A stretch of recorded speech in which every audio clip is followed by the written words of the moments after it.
যে খবরের দিকে এবার নজর রাখবো, ফের পবন সিংকে তলব করলো সিআইডি। ভাটপাড়ার বিধায়ক পবন সিংকে তলব করা হয়েছে। ভাটপাড়া টেন্ডার দুর্নীতির কাণ্ডে তলব। 13ই জানুয়ারি তাকে হাজিরা দেওয়ার নির্দেশ সিআইডির। এ বিষয়ে বিস্তারিতভাবে জানবো, আমাদের সঙ্গে রয়েছেন প্রতিনিধি মাসুম আক্তার। মাসুম, এর আগেও পবন সিংকে তলব করা হয়েছিল, সিআইডি তলব করেছিল, কিন্তু তিনি হাজিরা দেননি। তিনি জানিয়েছিলেন বারবার তাকে তলব করলে তিনি আদালতের দ্বারস্থ হবেন। এবার আবারও তাকে তলব করা হলো, তিনি কি হাজিরা দেবেন, কি জানা যাচ্ছে? হ্যাঁ, অবশ্যই তিনি জানিয়েছেন তিনি 13 তারিখ তাকে যে সিআইডি তলব করেছেন ভবানী ভবনে, সেখানে তিনি হাজিরা দেবেন। কারণ হচ্ছে তিনি যেহেতু এর আগে দুটি ডেট ছিল, 8 তারিখ এবং 10 তারিখ তাকে সিআইডির পক্ষ থেকে তলব করা হয়েছিল। সেই দুদিন দলীয় কাজ এবং অন্যান্য মিটিং এর কারণে তিনি সেখানে হাজিরা দিতে পারেননি বলে জানিয়েছিলেন এবং তিনি সংবাদ মাধ্যমকে এবং চিঠি দিয়ে সিআইডি কেও জানিয়েছিল যে 10 তারিখের পর তাকে যদি ডাকা হয় তাহলে তিনি অবশ্যই হাজিরা দেবেন। সিআইডির পক্ষ থেকে গতকাল রাত্রিরে তার অফিসে এসে একটি নোটিশ দিয়ে যায়। সেই নোটিশে বলা হয় 13 তারিখ দুপুর 12:30টার পর ভবানী ভবনে তাকে সশরীরে হাজিরা দিতে হবে। এবং মূলত যে বিষয়টি উঠে আসছে সেটা ভাটপাড়ার একটি টেন্ডার দুর্নীতি।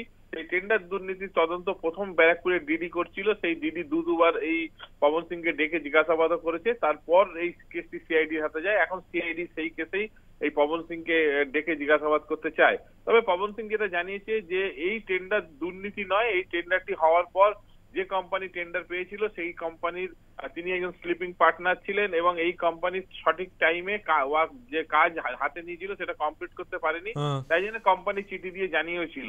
সেই কেসের তদন্তই শুরু হয়েছে।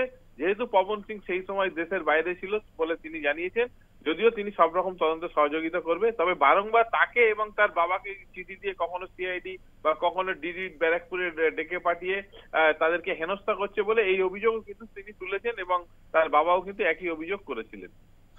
ধন্যবাদ মাসুম। আপনাদের শোনাবো ভাটপাড়ার বিধায়ক পবন সিং, তিনি কি বলেছেন। সিআইডি নোটিশ দিয়েছে কালকে 9:30 রাত্রেবেলা 9:30 PM নোটিশ আছে কি 13 তারিখে আপনাকে সিআইডি অফিসে ভবানী ভবনে আসতে হবে 12:30 PM।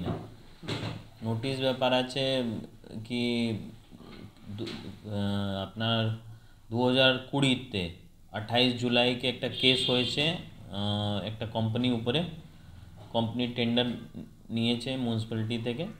আপনার 28 জুলাই 2020-তে কেস করে দিয়েছে। আগে 2019 সময় আমাকে ডিডি অফিসে ডেকেছে দুবার এই কেসের ব্যাপারে, কেসের ব্যাপারে ইনভেস্টিগেশন করার জন্য। তো আমি আগেই বলে দিয়েছেন, দেখুন আমি এই কেসে আপনাকে হেল্প করতে পারবে না, কেন কি আমি ওই কোম্পানির মধ্যে ছিল, আমার নাম ছিল, লেকিন আমি ইনঅ্যাক্টিভ পার্টনার ছিলাম।